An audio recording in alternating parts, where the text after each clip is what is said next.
Hello, everyone, and welcome to the Secure Developer. If it's your first time joining us, we're a community that is aims to educate and enable developers in application security.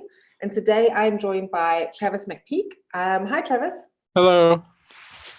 Before I hand over to Travis, quickly wanted to introduce myself. So my name is Sam Hepburn, and I'm actually the community manager here, working behind the scenes to make everything happen. So any questions, session ideas, anything like that, ping me a message on Twitter, Slack, email, and I'd happily answer them. Slack is actually the best place to go to interact with Travis today. So if you're not part of our Slack community, if you hop onto thesecuredeveloper.com and join the Slack and join live sessions, you can ask him questions, interact, as well as if you're watching the session post-recording and have questions, pop them in there, and either Travis or one of our other community members can answer them for you. The last thing, sort of housekeeping, is if you're watching this on YouTube, there is a cog on the bottom right-hand corner. If you turn your resolution up to maximum, it's actually the best way to view today's session. The Secure Developer is powered by Sneak. They aim to bring a vendor-neutral community to share knowledge and best practice, so huge thanks to them. But I think that's enough from me, so I'm going to hand over to Travis. Travis, welcome again.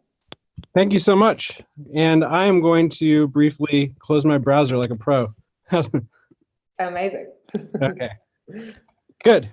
So welcome, everybody. Thank you so much for spending the morning with me, or the evening, or the afternoon, wherever the case may be. Today, we're going to talk about least privilege in AWS as soon as I share my slides. Cool. So hello again, I'm Travis McPeak. If you feel so inclined, you can follow me on Twitter. I'll probably follow you back. I'm on LinkedIn, but let's jump right into it. So I like to show this slide because the way that I kind of think about, defense in depth and controls and stuff is that hopefully you've all seen one of the obstacle course shows like the Ultimate Beastmaster or American Ninja Warrior. This is Ultimate Beastmaster. I work for Netflix, so I am contractually obligated to plug Netflix shows at any open opportunity.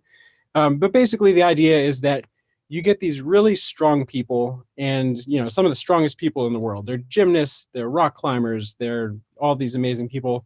And then you build a super difficult obstacle course. And the idea is that the obstacle course becomes so difficult that even these super strong people can't get their way through. And I kind of liken this in what we're doing in cybersecurity to the attack chain and the cyber kill chain.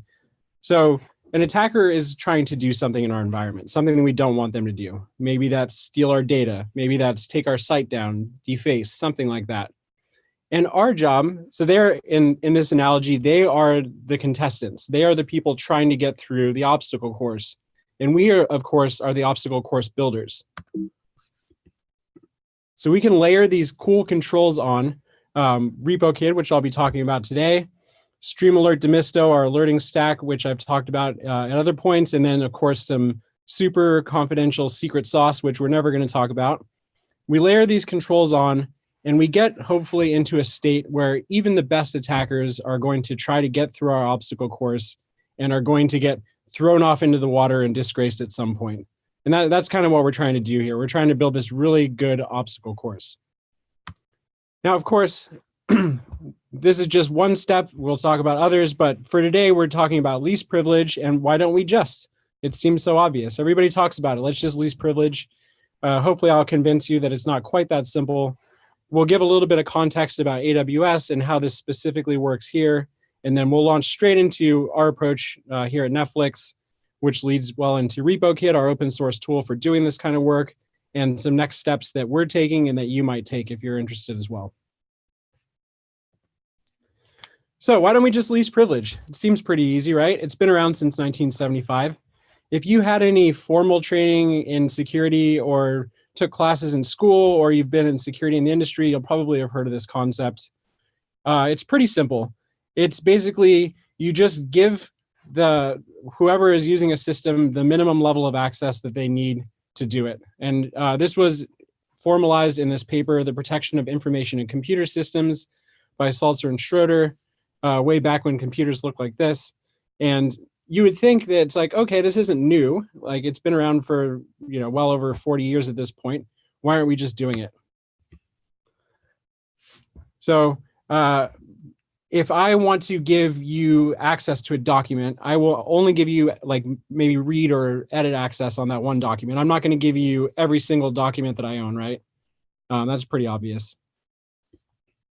So given all this, it's been around forever. It makes sense. You could articulate it to your dad or somebody. Everybody's got least privilege, right? Not even close. It turns out that least privilege is one of those things where when you start reading about breaches and things that went wrong in security, it's like least privilege would have made this better, or least privilege would have stopped it. And you wonder like, okay, well, these people care about it. They're very smart people working on this problem. Why is it not happening? A few problems. One of them is that you get these permissions that are kind of like frozen in time, like an artifact. The reason this happens is you typically do a review, right? You're on a security team and you're meeting with an application team or vice versa. And the application team says, okay, we kind of think that we need this set of permissions to get done. And if the application team ever ends up needing more than that set of permissions, you'll definitely hear about that because they're blocked. They need new permissions to get their job done. But you don't really hear about that other way where it's like, oh, actually, we've got more permissions than we need. And so you kind of get this fossilized set of permissions that you came to agreement in that one time that you had a meeting with the team 25 months ago or whatever. You don't want over provision permissions. Has anybody ever, I know I've never done this for sure, but has anybody ever been working with a NIC system and just said, I don't know what permissions this file needs. I'm just gonna 777 and it'll probably work. Or, I don't know, every time I sudo blah, blah, blah, it just sort of works out well for me. Like this is over provision, and I understand why this happens. Permissions are pretty hard. It's difficult to wrap your mind around. If this isn't something that you do day in and day out as part of your job, they're really hard to understand. And especially when you're working on a problem, you don't want to stop, context switch out of that and figure out exactly what permissions you need. So you kind of like, oh, just give it admin, just give it 777, just sudo this command and everything will work out. And then of course you'll go back and fix it later, but we're all busy. That doesn't happen as often as we'd like. And then I think, in my personal opinion, this is probably the biggest reason that we have over permission or not least privilege, is because permission granting, the whole ceremony associated with it sucks. Like you have this kind of adversarial situation, and you really shouldn't have it. I mean, everybody's sort of on the same page, which is that security team, application team, everybody wants the permissions for the app that the app actually needs. And yet the way that they're approaching the problem is subtly different enough such that it becomes this kind of like adversarial, time suck. Everybody's kind of like, oh, well, I might need it down the road. Just give me these permissions. And the whole process associated with it, like, let's say that one of these meetings took 10 minutes, which I think is generous. I think they typically take longer than this with the overhead of going to a meeting and the number of people that need to be in the room to actually make a decision. And we live in a CI/CD constantly deploying. A single app might have 5 deploys a day, and we live in a microservice world where now instead of one big monolith, we've got hundreds or thousands of mini services, which are apps, and they each need their own permissions. And so when you do the numbers on this, you figure out that the overhead to an organization of having these kind of meetings quickly just spirals out of control. And so we don't want all that. I think this is a really big reason why least privilege isn't done well, is because everybody's just kind of bummed out on these meetings. And so because you have permissions don't really get smaller because everyone just leaves them alone and doesn't really ever give permissions back voluntarily. And the meetings suck and all this, you kind of get this sort of gravity that pulls policies larger over time. And they just sort of, like this astronaut here, they just sort of like float off into space, which is exactly the opposite of what we want. This is not what Salzer and Schroeder were thinking when they defined least privilege in 1975. So there needs to be a better way. In the physical world, this all sort of just happens. It makes sense. It works out. For example, if I move out of my apartment, it has never happened that my landlord has forgotten to get my keys back. Like this is just like, yep, of course, you no longer need the permissions to this apartment, and so you're going to give them up. And similarly, if I stop working at Netflix, 100% sure my badge is not going to work tomorrow. Like it just happens. nobody ever keeps those privileges around for longer than needed. If I don't renew my passport on a regular basis, at some point I'm going to show up at the airport and it's not going to work. They're not going to let me out of the country. They're not going to let me on the plane. And so these are kind of all examples of a least privilege approach that works in the physical world, but tends to break down in the software world where these kind of status changes nobody really pays attention to. And what I mean by status changes, so I'm moving out of my apartment, right? That's a status change. That's Travis no longer has access to his apartment.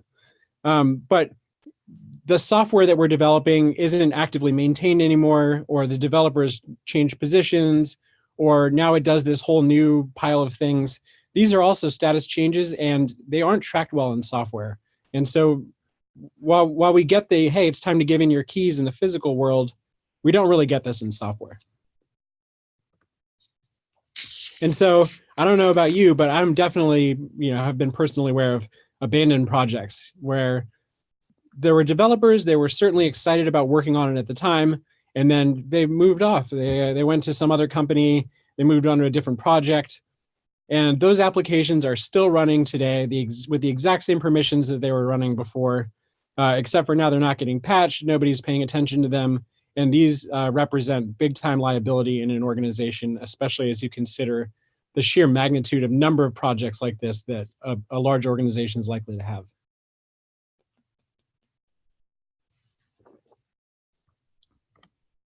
So if you have a really small environment, you're working on a startup, you're lucky enough that you're a security person and there are relatively small number of developers and small number of apps, then you can probably just take care of this yourself. You'd say, okay, our app changed, we need new permissions. Our app changed, we don't need these permissions anymore. Here's the new permissions the app should have, that kind of stuff. That seems reasonable for a really small environment, but I would argue that that is not the reality that most of us are dealing in, which is these extremely complicated, like I mentioned earlier, system of interconnected microservices that are doing multiple ships a day, or very large projects, lots of different things going on. Every company that I've ever been a part of feels a lot more like this metropolis than the small house situation. And so much so that the manual approach of let me just think about the permissions that the app needs isn't going to work.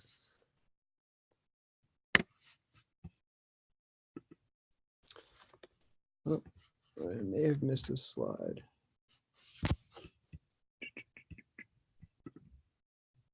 Yep, here we go. Back on track. So let's talk about specifics about the better approach here. So this will probably be a recap for some of you. Please bear with me. We'll get on to the fun stuff in a minute, I promise. But AWS is the cloud provider that Netflix uses. And AWS implements a really nice role-based access control system, or RBAC if you're a security nerd, via the Identity and Access Manager service. So Identity and Access Management is a AWS service, and it provides APIs that you can call just like S3 and AWS's other well-known services. And the whole purpose of it is to implement role-based access control, which is this system where you can say Travis gains access to his apartment, basically. And so in AWS, you have applications, probably a lot of them if you're the big organization like we talked about, and those applications assume roles. The roles have policies attached to them, and each of those policies defines basically what the role or application can do with what other AWS services and resources. So let's use an example here to make this a little bit more clear. Let's say that we're going to implement a cloud-based word processor, right? So something like, think like Google Docs or something. So what are we going to have? We have an application. It's going to read and write files, delete files, stuff like that. And it's going to, if you were doing this in Amazon world, you'd probably want an object store, and the object store would be S3. So here's what a policy could look like for your word processor. So this is first cut, and please look at the policy and tell me what you think. I put the little newspaper emoji up here because I would say that if you have this kind of policy, then you're probably going to end up in the news at some point, and not in a way that you want. people are going to come storming on your door and saying, why does the word processor suck? Like, why do we get this breach? Basically, what we're doing here is we're saying the word processor is essentially full admin on your account, which probably is not what you want, especially as you start thinking about what else is running in the account. Is the word processor the only thing? Okay, well, even if it is, you probably don't want, if it gets compromised, you don't want the word processor to be able to change your organization or turn on the Shield service, which costs $36,000 a year, or all kinds of other calls that you can make with admin. So I would argue, and hopefully you agree with me, that this policy is not good. Okay, let's refine it a little bit. Let's say that instead of full admin, we change it to this, which basically means that you're S3 admin. Hopefully the scream emoji here conveys my feelings about this. I still say this is not good.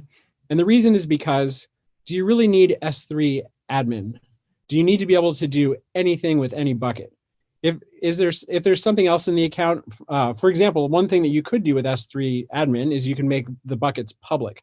So every bucket, the bucket that your word processor is dealing with is now on the internet. And if you're paying attention to the news, a lot of companies have done this accidentally or just forgotten to turn it back on. So this is not good. We want to apply more restriction for this and get that scream emoji to come to a happier emoji. All right, now we're getting somewhere. We've swapped S3 star for S3 specific actions. Get object and put object, which is Amazon's version of read and write. And the problem, the reason that this is still not ideal for us is because we're scoped to the star resource, which basically means that our word processor can read and write objects from any bucket in the account. And if you have co-tenancy, meaning your word processor is sitting next to other applications that you're developing on, such as maybe Google Sheets or something like this, then if the word processor gets compromised, then it can read and write documents from Google Sheets, which breaks your auth N and auth Z models and is not something you want. So we're going to swap that with our ideal state, which is that. So this is what we're trying to get to. This is our holy grail. Now we've got specific actions, specific services, and the specific resource that we need to do it for. Right? So this is what we're shooting for. So to get there, we're going to use data that Amazon gives us in the form of service, action, and resource usage. And to show how this works, let's talk about another example. It is October now. Crown is coming back soon. I'm really excited about it. And of course, you know, like I mentioned, contractually obligated to pitch all the Netflix shows. So let's talk about a really cool app that's going to use some machine learning or something like that and put a crown image on top of any person's face. That sounds pretty cool to me. So we're going to implement that in AWS, and we're basically, it's going to be an app. It does some, it's going to access a bucket that contains images of people's face, and it's going to write out new images that contain the person's face with a crown on it. And something that we're probably going to need here is a queue, and the queue is going to tell us when new people's faces come into the bucket, and then we have work to do. So at Netflix, the way that this works is that every application starts off through our deployment tool, which is called Spinnaker. And the developers will come in and say, I want a new app. So I'm the developer of this cool crown app. I come in, I click the button new app. I say Travis's cool crown app, deploy, and then it gives me a role, and that role has a base set of permissions associated with it. And it's basically the same for everybody. Now, these permissions are things that we've noticed over time that developers tend to really need. And so everybody gets the same ones, and it should cover, you know, well above 95% of people's use cases out of the box. And then once my crown app is deployed and working, Repokid and the process that I'm talking about here, we basically use these to passively watch the application for 90 days and see which permissions are being actively used. Now, the reason we picked 90 days is two reasons, actually. At Netflix, we've got something called the quarterly deprecation cycle, and this means that developers are expected to redeploy their application at least once a quarter. And so there are some permissions that may be exercised only on instance start. And even those permissions we should have observed once a quarter if developers are adhering to this practice. And also, we think it's a pretty reasonable amount of time to let applications settle into steady state. 90 days is a while. At the beginning, when you have a new app, developers are iterating on it. We're not exactly sure what they're going to need yet. But after a quarter or so, we tend to see that it settles down pretty well. So we're passively monitoring for the first 90 days, and then after that, we're going to start doing stuff. So after 90 days, we start taking away unused permissions. Now, remember, our Crown app is going to read and write objects from S3, which is people's faces and modified people's faces with the Crown image. And it's going to receive queue messages about when new work is available for us. But whatever these dots were, we don't need the rest of that crap. So Repokid will actually take the application's role, it'll edit it to remove the unused permissions, and then it'll save it back and save a version. So in case we have to roll back or anything. And that's the way Repokid works. Basically reads the role, makes these changes, saves it back in the IAM service, and then saves a backup version. So let's say that the Crown adds scope a little bit, right? Now we need to do something new that we didn't have to do before, or one of those things that we had removed, we actually do end up needing. This is pretty easy. Instead of that horrible sit down 10-minute meeting, 10 minutes at best. I mean, we're talking hour meetings, hour and a half meetings. We don't have to do any of that anymore. This is a simple swing by my desk. This is a simple Slack request. I need generally this class of thing, and then we can add it. And we're not even very worried about, is this the exact right set of permissions? Because we know that Repokid is going to automatically take us down to least privilege over time. So we don't have to spend all this time thinking so much about it. So in the case of, these things that were removed, it doesn't matter what they are, but a couple of them get put back. And that's not something that Repokid does. That's a manual process by us developers, or sorry, us as the security team. But it's much simpler than that picture of the awful meeting that I showed earlier. And then when developers stop using permissions at all, let's say that I move on and I'm not doing the Crown application anymore, they get removed. And so I'm like, hey, I'm not doing this Crown thing. It's abandoned, like that picture of the abandoned village that I showed earlier. The whole policy gets zeroed out, which is super cool because those unused, forsaken applications where the developers have all moved on are completely powerless in our environment after a quarter. And that, we feel, de-risks us a lot.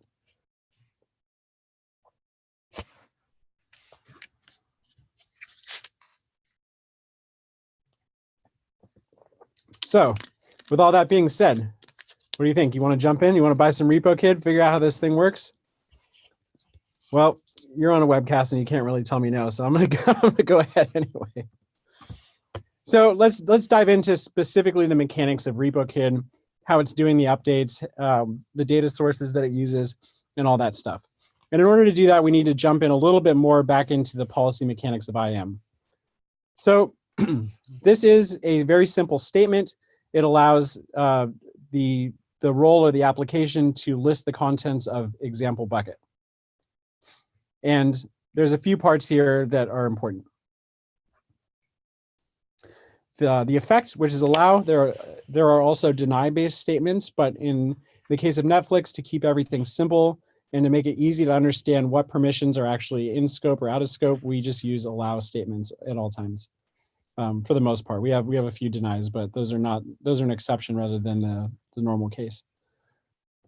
And then the action. So this is, get some lag. There we go. The action. So this is S3 list bucket, which is, you can think of it in S3's object store like the ability to list a directory, right? Like what's in the bucket, what are in subdirectories and stuff like that. And then the specific resource that this is applying to, so the example bucket. And so Repokid is going to, the basic daily flow of it is that it operates, for us on a bunch of accounts, but for each account, it jumps in there and it lists all of the roles. It maintains a data store which is all of the roles it knows about and their current state. And so it'll first list all the roles, see has anything changed with them, and then write all that back to its table. And then on a daily basis, it'll figure out what role, what permissions are being actively exercised by this role and what permissions does it have. And then it takes those two and combines them to do a diff. And based on the diff, like, okay, we have these 20 permissions, but only these 10 are being used, so we're going to remove the other 10. And then it stores these are the permissions that can be removed in its table.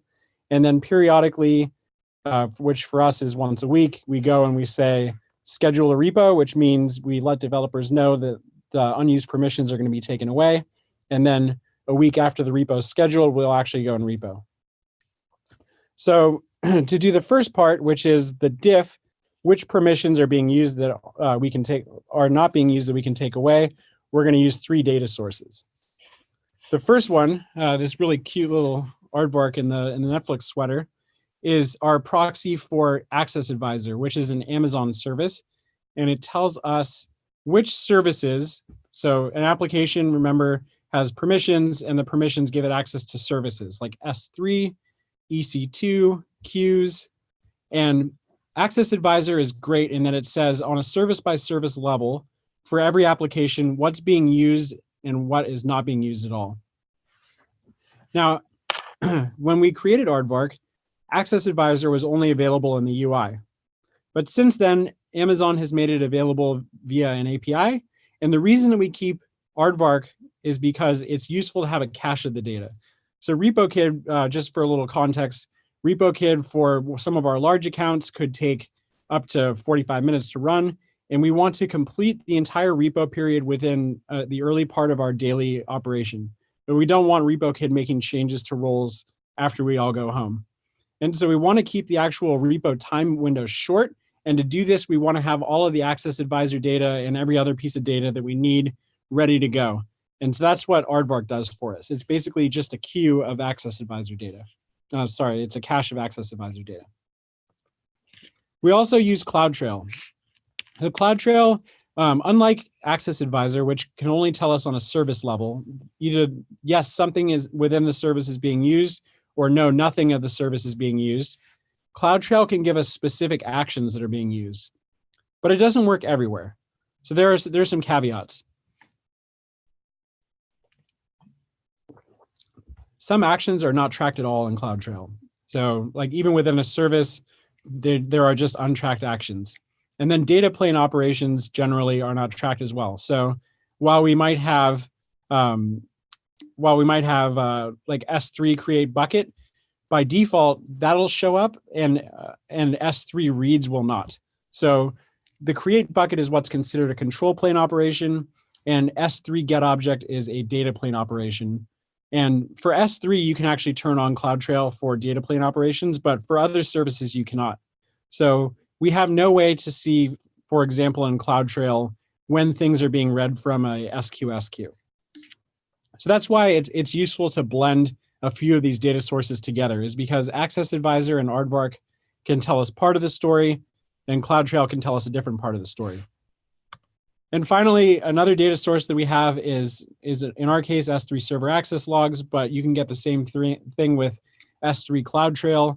And basically, this gives us the data plane visibility specifically for the S3 service.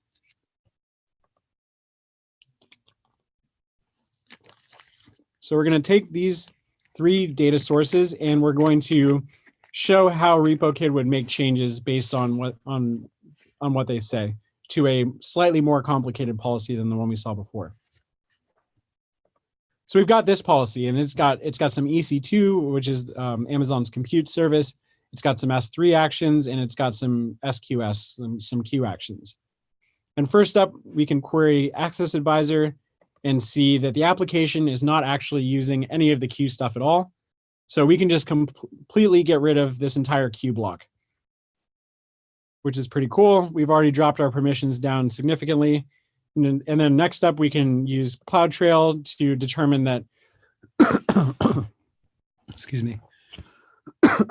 We can use CloudTrail to determine that some of the EC2 actions, specifically the ability to create a volume, is not being used. And so we can remove that as well. And finally, we can use our S3 server access logs or S3 CloudTrail, whichever, and determine that the application is not actually using all S3 buckets, of course. It's just using maybe one or two. In this case, it's using the bucket name, my bucket name bucket. So by combining these three data feeds together, we can actually trim this policy significantly beyond what any individual data feed would allow us to do. So at Netflix, the way this is working, we've got this tool RepoKid. It's updating the data. It's using these three data feeds and then applying back what it thinks roles could keep and remove. And we use RepoKid and we update this data every single day, and we run it across all of our accounts.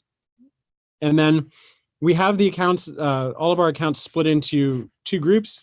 I think they're actually internally just called A and B. It doesn't really matter like what they are. We just don't want to do, for a given stack, we don't want to do the test and prod at the same time.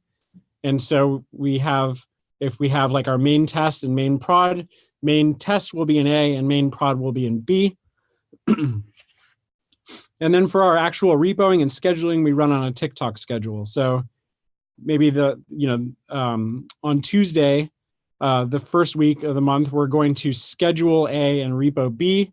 And then Tuesday, the next week, we'll do the opposite of that. We'll schedule the one that we just repoed and we'll repo the one we just scheduled. Now, scheduling involves some hooks. And hooks, in my opinion, are one of the coolest parts of RepoKid.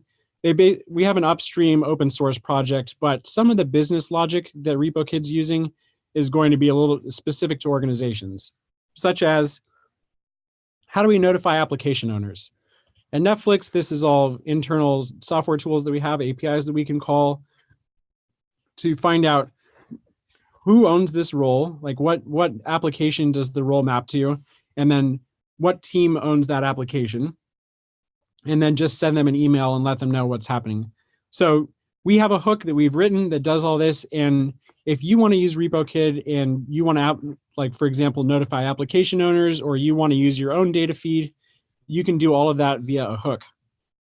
And then anytime RepoKid makes changes, it calls yet another hook that posts a message to our internal system and basically says, hey, something has changed with this environment. So that's how we do it at Netflix. I would very much love for everybody on this webcast and all your friends and everybody to be using RepoKid as well. In fact, if you want to use it, please, we have a Gitter channel. I'm very happy to get you started if you have any questions about it. But basically, what you're going to want to do is download and install Aardvark and RepoKid. Update the data for your environment for both of those tools, and then just run through RepoKid. See like, what is it telling you about your environment? Do you have roles that are not used at all that it can repo to 0? Do you have some overprivileged roles?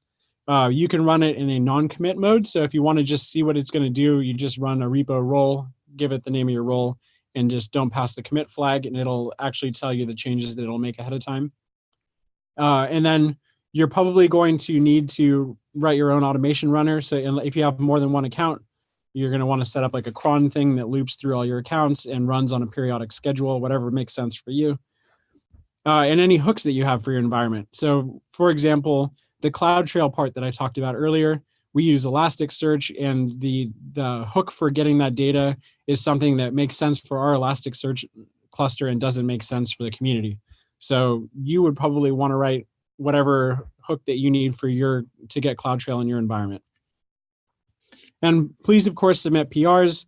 For example, if you run through the update process and decide that something's not clear, or one of the flags is not useful, or is unclear how to use it, or you're confused about getting started, and you actually do get unblocked and you figure out how to do it, please update the documentation. We love stuff like that. We want to make it really easy for everybody to get involved in this project.